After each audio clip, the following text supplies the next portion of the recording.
If you get served with divorce papers, or any lawsuit for that matter, don't be an ostrich. Have you ever seen that cartoon where someone gets scared and so they stick their head in the ground and they think that nobody can see them, but in reality their butt's sticking up in the air? That's a very false sense of security. That's supposedly what ostriches do, although that's a myth. But the person thinks that they are safe when in reality they're even more vulnerable. Predators can see them and they can't see the danger coming. My name is Laura Hurd, and I'm an attorney who has practiced family law in San Antonio, Texas for more than 34 years. I've seen it all. And this is a very common scenario. I have a client, we'll call her Stephanie. That's not her real name, but Stephanie came to my office and she was crying and she was very upset. She was in shock. And what happened was she had been served with divorce papers and with a proposed final agreed decree of divorce that said that they would split everything equally.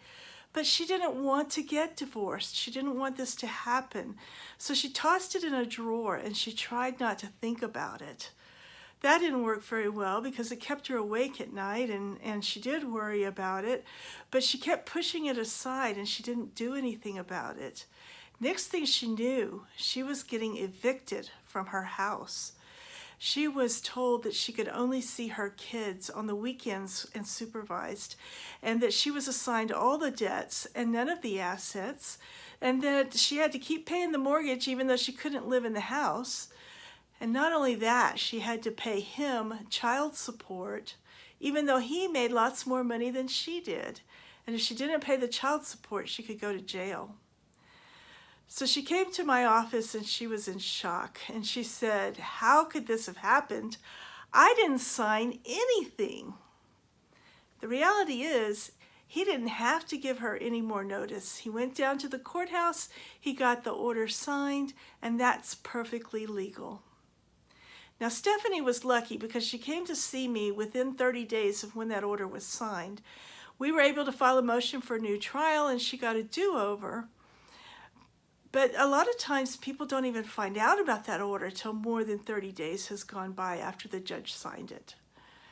And even though she was lucky, it cost her 3 times more than it would have if she had just not let them take a default judgment against her in the first place. Now, don't be an ostrich. If you get served, don't hide your head in the sand. Don't be a Stephanie. Call me. Let's talk. I can help you. We'll get through this together.